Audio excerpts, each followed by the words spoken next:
Bueno, buenas tardes de nuevo. Ya los saludé hoy a la mañana. Muchos estuvimos ayer en el curso de control de calidad de alimentos fermentados. Así que ahora vamos a arrancar las charlas. La primera es la mía, así que me presento yo misma porque también soy la presentadora del evento. Mi nombre es Lucía Paula Álvarez. Muchos me conocen de Fermenta Conciencia, del Instagram, otros no. Soy doctora en biología, trabajo en el Centro de Referencia en Levaduras, en el Centro de Referencia en Levaduras y Tecnología Cervecera del Instituto Andino Patagónico de Tecnologías Biológicas y Geoambientales, acá en Bariloche, que es un instituto de bipertenencia entre el CONICET y la Universidad Nacional del Comahue. Así que voy a dar mi charla que titulé Fermentos Conciencia. Lo primero que voy a decir, seguramente casi todos los que están acá saben qué son los fermentos, pero justamente como uno de los objetivos de este evento es difundir lo que son los alimentos fermentados. Si alguien no lo sabe o no lo tiene claro, les voy a contar un poco sobre esto a modo de introducción, ¿sí? Los fermentos son alimentos transformados por microorganismos. Y estos microorganismos son bacterias, levaduras o mohos. Se dice un montón de cosas de los fermentos últimamente. Se dice que son una moda. Se dice que se cuestiona si son seguros o no. Algunos se asustan porque dice, bueno, tiene bacterias, tiene levaduras, tiene bichos, tiene cosas vivas. ¿Puedo comer algo que tiene microorganismos vivos? Otros los comparan con alimentos podridos. Y todo esto justamente es por la desinformación que hay. Y otro de los objetivos de este evento es poder transmitirles y darles información basada en evidencia científica, ¿sí? Entonces vamos a desmitificar un poco todo esto. Sepan que consumimos fermentos todos los días desde hace un montón de años, ¿sí? Consumimos pan, consumimos aceitunas, consumimos café, cacao, quesos, yogures, cervezas, y todo eso son alimentos fermentados. Alimentos transformados por microorganismos. Y nadie se asusta y nadie se asombra por consumir, por ejemplo, un queso Roquefort o un queso azul en donde el moho es bien visible y nadie dice nada, digamos, como que está culturalmente aceptado, ¿no? En cambio, cuando vemos otros fermentos que por ahí son nuevos, entonces la gente un poco se asusta. Y otra de las cosas que vamos a decir es que la fermentación es una técnica ancestral para conservar alimentos. Cuando no existía la refrigeración, se conservaban los alimentos a través de la fermentación, ¿sí? Entonces, esto viene a desmitificar un poco el tema de que es una moda. No es una moda, es una técnica ancestral, ¿sí? Que quizás ahora sí se rescató un poco, sobre todo en la época de la pandemia, cuando la gente empezó a tener más tiempo. Empezó a hacer fermentos en su casa, algunos de ellos pasaron a elaborar alimentos fermentados para producirlos y venderlos, pero no es algo nuevo, ¿sí? Y por otro lado, si es una técnica para conservar alimentos, el tema de que son inseguros es contradictorio. O sea, si los usamos para conservar alimentos es porque ese alimento se mantiene estable o ese alimento se mantiene seguro si está fermentado, ¿sí? Por supuesto, siempre cumpliendo con todo lo que vimos ayer en el curso de control de calidad de alimentos fermentados, cumpliendo con la higiene, con las buenas prácticas de elaboración y demás, ¿no?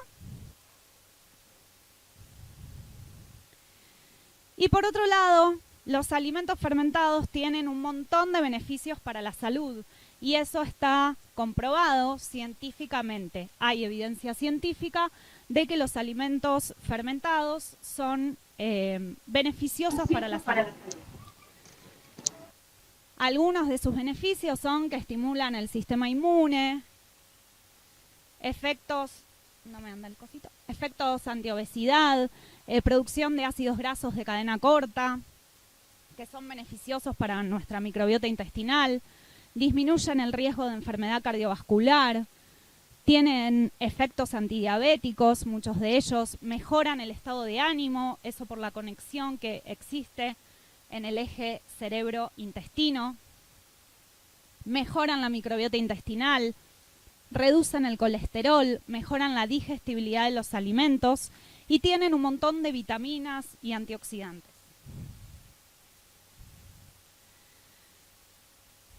Nosotros en el laboratorio estudiamos los fermentos y yo me siento muy afortunada porque digo que los fermentos tienen todo lo que una científica quiere, que es básicamente todos estos gráficos difíciles para estudiarlos, analizarlos. Y por ejemplo, les voy a contar qué sucede, yo como microbióloga, digamos, estudiando, voy a tomar un poco de agua, como microbióloga, estudiar los fermentos es súper divertido, diría, y apasionante.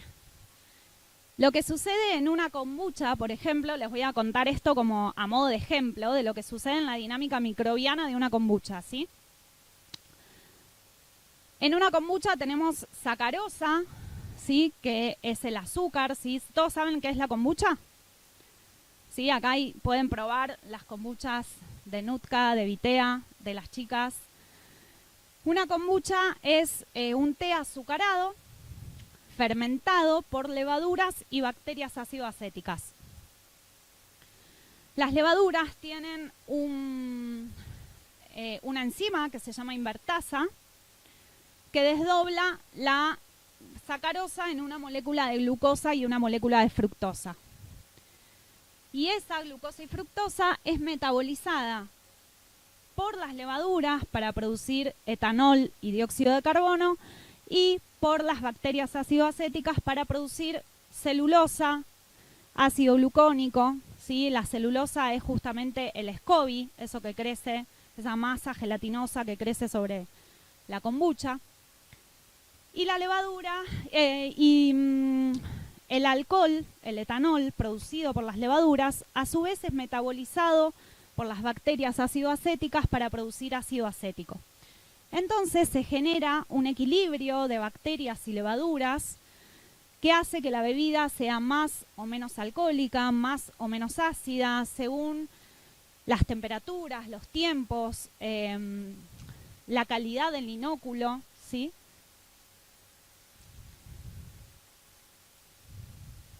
Y lo que sucede justamente es una transformación, que era lo que les decía al principio, que los alimentos fermentados son alimentos transformados por microorganismos, ¿sí?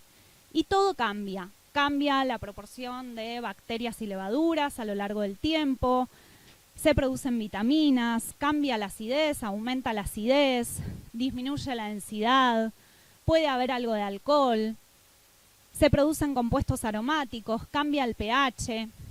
Y todo esto según las recetas que se usen, las temperaturas y los tiempos.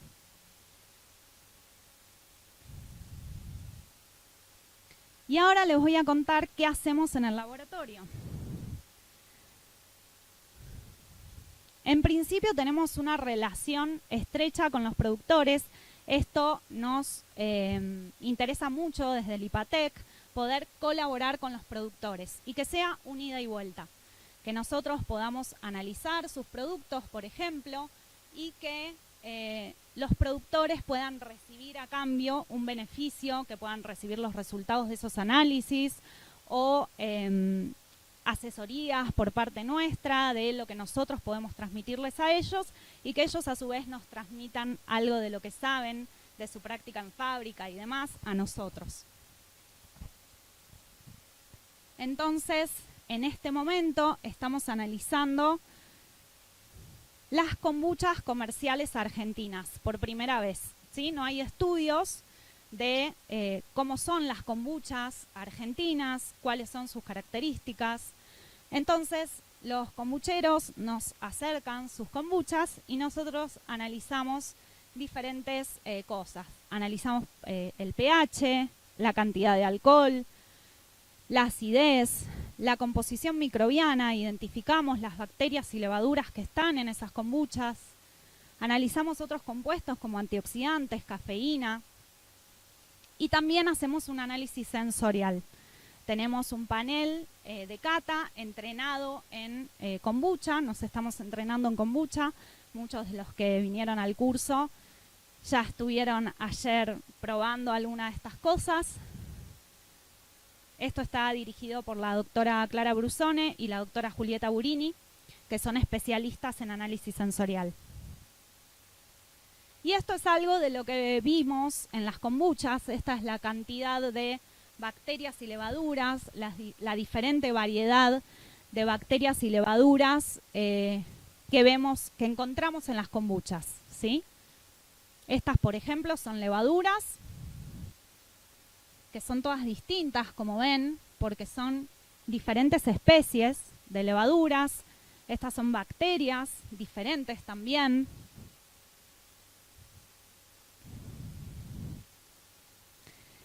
Y por otro lado, otra de las líneas que estoy llevando adelante es la aplicación de levaduras nativas en panificados, el uso de levaduras nativas aisladas de los bosques patagónicos para fermentar pan, ¿sí? Pero en esto no me voy a detener porque la próxima charla es del doctor Diego Lipkin, que les va a contar un poco de esto. Entonces, en resumen, lo que hacemos en el laboratorio es investigar para innovar, por un lado, ¿sí? Por el uso de, por ejemplo, levaduras nativas en diferentes alimentos fermentados, y por otro lado, mejorar la calidad de los alimentos fermentados, interactuando con los productores, como en el caso de la kombucha, por ejemplo. Y por otro lado, también hacemos este tipo de cosas, como la Fermenfest, que tiene que ver con transmitir todo lo que hacemos en el laboratorio a la sociedad, que en realidad un poco la sociedad somos nosotros también, por eso puse eso abajo, porque esa diferenciación, ¿no? Ciencia, sociedad, mucho no me gusta, pero bueno, es la forma que tenía de transmitírselos y que también sea una relación bidireccional, ¿no? Que ustedes también participen, que ustedes también pregunten, como hoy, ¿sí? En los talleres o ahora después de las charlas, que puedan interactuar entre ustedes, todo en el marco de la ciencia, ¿sí? Y la tecnología. Y para terminar, quería un poco comparar lo que es fermentar con lo que es investigar. Los fermentistas juegan, ¿sí? Cuando ustedes fermentan, están jugando, están variando las condiciones, varían los tiempos, varían las temperaturas, observan, ven qué pasa. Bueno, eso nosotros también lo hacemos en el laboratorio, ¿sí? Jugamos, variamos una cosa, variamos otra, observamos, vemos cómo cambian los resultados. Por otro lado, la paciencia. Fermentar es esperar, es aprender a esperar. Y en la ciencia nosotros también esperamos los resultados, tenemos que ser pacientes. Después tenemos la transformación, ¿sí? Que es un poco lo que hablamos. Fermentar es transformar alimentos y nosotros en el laboratorio nos valemos de un montón de herramientas, cambios enzimáticos, reacciones químicas, que también son transformaciones. La resiliencia y volver a empezar, fracasar, esto me salió mal, los tiro a la basura, vuelvo a empezar, vuelvo a probar otras condiciones. Bueno, de todo lo que hacemos los científicos diría que el 90% es fracaso, o sea, la resistencia al fracaso que tenemos y el poder levantarnos nuevamente y volver a empezar cuando investigamos, bueno, es comparable.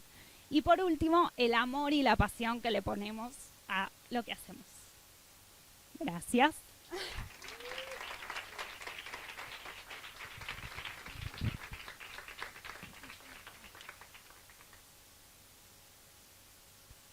Bueno, fue una charla relajada. Y también quería agradecer a la Fundación Creltec y al IPATEC, que permite este tipo de eventos más relajados dentro de lo que es el ámbito científico, ¿no? Que siempre todo muy acartonado, muy congreso. Ay, creo que falta algo. Les iba a agradecer a todos ellos. Porque la verdad que pusieron todo. Bueno, mañana van a seguir viendo los talleres de algunos de los que faltan. Pero bueno, gracias porque lo dieron todo y vinieron desde distintos lugares a participar del Fermenfest.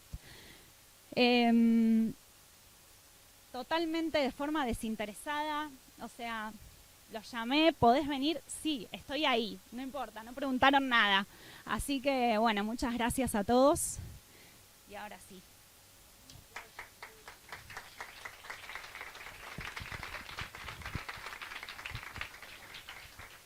Bueno, si quieren hacerme alguna pregunta, que después me agarran en el pasillo y me matan a preguntas, es el momento. De lo que hacemos en el laboratorio, de lo que quieran. ¿En el curso? ¿Qué tengo que tener en cuenta yo cuando fermento? Donde hasta ahora me di cuenta que si veo algo raro hago eso, lo separo, lo tiro y me manejo por el gusto y demás. Pero ¿hay alguna tip Sí. que digas esto sí, esto no? Sí, hay un montón de cosas que hacemos, que es un poco lo que vimos ayer, pero sí hay, por ejemplo, mínimamente lo que tenemos que hacer es controlar el pH, ¿sí? El pH se puede controlar, bueno, está la gente de Griensu, científica, que tiene pHímetros ahí para mostrarles, pero bueno, se puede controlar también con tiras de pH, que son un poco más económicas y que sirven para, compras una cajita y te sirve para un montón de tiempo. Si no tenés acceso a comprar un instrumento más preciso. Pero sí, el pHímetro es como una herramienta fundamental, diría yo. Y después, bueno, las prácticas de higiene, ¿sí? Tener manos limpias, mesa limpia, utensilios limpios, usar todo de grado alimenticio. Bueno, sí, hay un montón de cosas que se pueden hacer para fermentar de forma segura.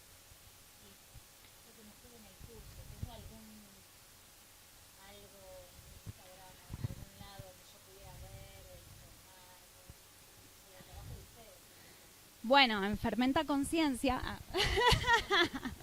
en Fermenta Conciencia doy bastante información a través de Reels y bueno, todo el formato de Instagram. Así que ahí pueden encontrar un montón. Siempre estoy sacando el último paper ahí para mostrarles o bueno, trato de hacerlo de la forma más divertida que puedo. Estoy estudiando una especialización en comunicación de la ciencia para poder mejorar toda esa parte también, así que bueno, ahí comparto bastante. Dale. Sí. Sí.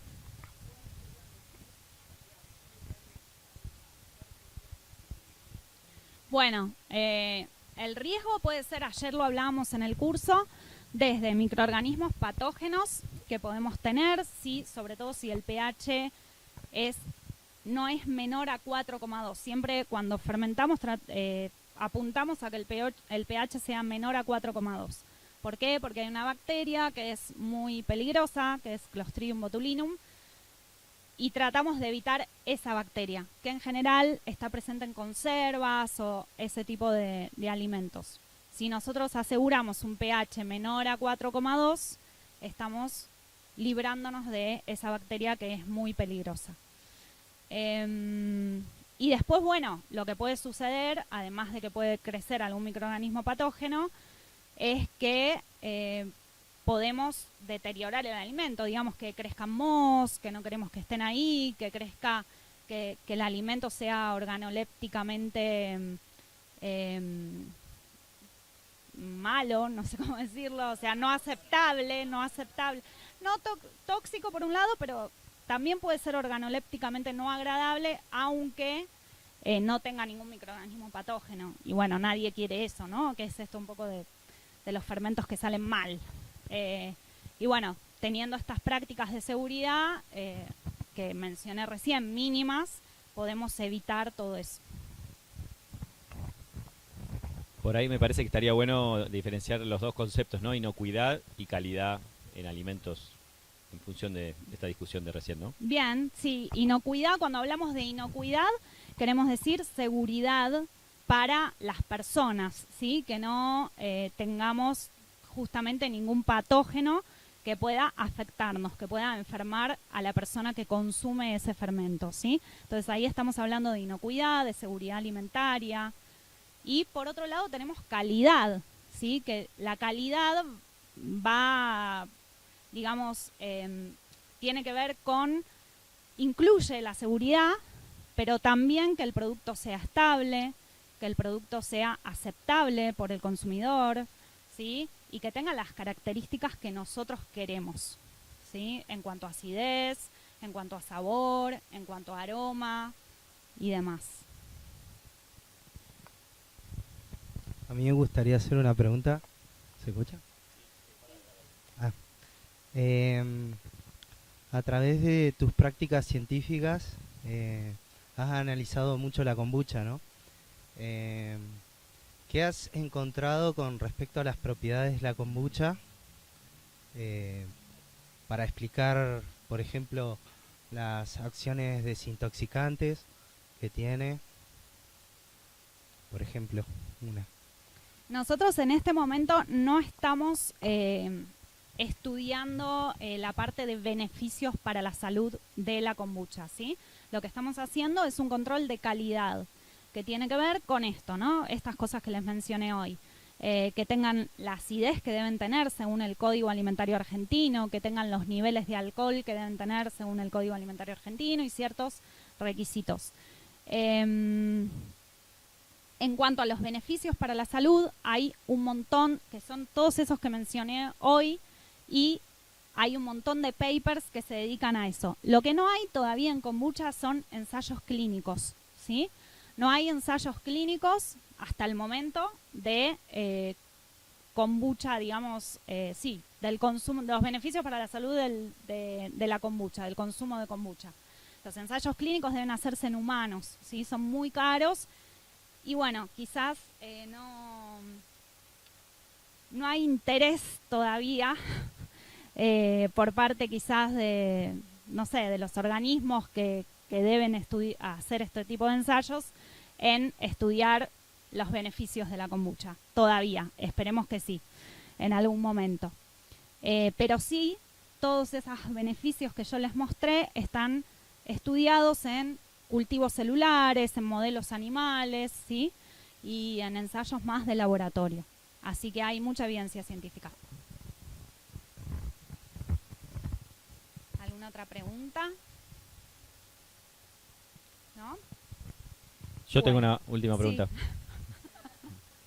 Ya pone cara, tiene miedo. Ya lo miro con... ¿Cuándo es la próxima edición del Ferment Fest?